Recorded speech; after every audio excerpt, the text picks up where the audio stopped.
কেলক কলেজে মমতা বন্দ্যোপাধ্যায়কে মাননীয় মুখ্যমন্ত্রী যখন গেছিলেন নিজেকেই নিজে আমন্ত্রিত করে, সেই সময় উনি কতগুলো প্রশ্ন করেছেন। তারপর থেকে ওনাকে এখানে আসার পর থেকে কিছু গুন্ডারূপী ডাক্তার, কিছু বিভিন্ন লোক মেডিকেল কাউন্সিল এর নাম নিয়ে তাকে নানাভাবে উত্ত্যক্ত করছিল। আমি আমার পার্টির নেতৃত্বের ফোনের মাধ্যমে ওনার সাথে কথা বলি এবং উনি আমাকে বলেন যে আপনি আমার বাড়িতে আসুন, আমি একসাথে চা খাবো, একসাথে গল্প করবো। অদ্ভুত ব্যাপার, সেই বাড়িতে যাওয়ার পথে পুলিশ আমাদেরকে আটকে রেখে ঘন্টার পর ঘন্টা রাস্তা অবরুদ্ধ থাকে। তারপর রজতবাবু সিদ্ধান্ত নেন ঠিক আছে আমাকে যেতে দেওয়া হবে না, উনি নিজেই আমার কাছে আসেন।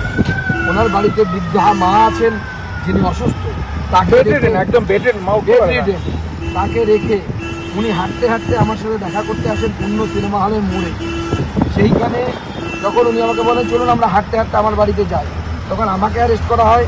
একজন বিদেশ ফেরত ডাক্তারবাবু যিনি 30 বছর স্বনামের সাথে বিদেশের মাটিতে চিকিৎসা করছে, যাকে কোথায় মুখ্যমন্ত্রী বা অভিষেক ব্যানার্জির উচিত আমন্ত্রণ করে তার কাছ থেকে একটু সাজেশন নেওয়া যে পশ্চিমবঙ্গের রাজ্যের শিক্ষা ব্যবস্থা, স্বাস্থ্য ব্যবস্থাকে ভালো করার জন্য কী করা উচিত, তা না করে তার পুলিশ আজকে আমাকে এবং রজতবাবুকে দুজনকেই আজকে লালবাজারে তুলে নিয়ে একটা মমতা বন্দ্যোপাধ্যায়ের প্রশাসন এই হিটলারের আমলেও সম্ভবত এর থেকে এই রকমের আচরণ করা হতো না। গণতান্ত্রিক পদ্ধতিতে যতদিন জার্মানিতে ছিল ততদিন পর্যন্ত এই ধরনের আচরণ করা হতো। আজকে মমতা বন্দ্যোপাধ্যায় হিটলারকেও ছাপিয়ে গেছে। কেলক কাণ্ডের আজ ভবানীপুরে চিকিৎসকের বাড়িতে সুকান্ত মজুমদারের যাওয়া ঘিরে ধন্যবাদ পরিস্থিতি তৈরি হয়। সুকান্ত মজুমদার ও চিকিৎসক রজত শুক্ল বন্দ্যোপাধ্যায়কে আটক করেছে পুলিশ। এই মুহূর্তে তাদের থানায় নিয়ে যাওয়া হয়েছে।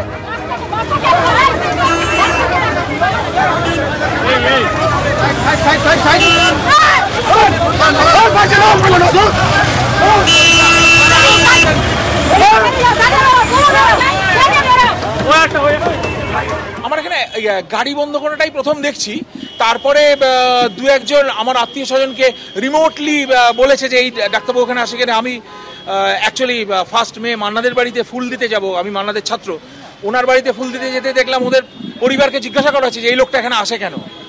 তো ওরা অত্যন্ত ভীতু লোক, ওরা নিরীহ লোক, আমি ওদের আর ওই না করে আমি 1 মেতে যাইনি, দ্যাটস অল।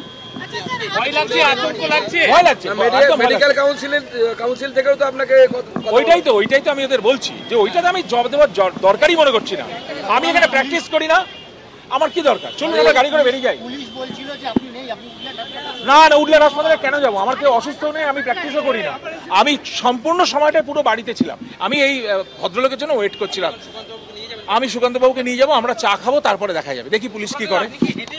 তো প্রয়োজনে আমরা হেঁটেও যেতে পারি, কোনো অসুবিধা নেই, আমরা হেঁটে যেতে পারি। পুলিশকে অ্যালাউ করতে হবে তো। আমি তো বলছি উইদাউট সিকিউরিটি, উইদাউট গান আমার সিকিউরিটিরা যাবে, একজন সিকিউরিটি যাবে, উইদাউট গান যাবে।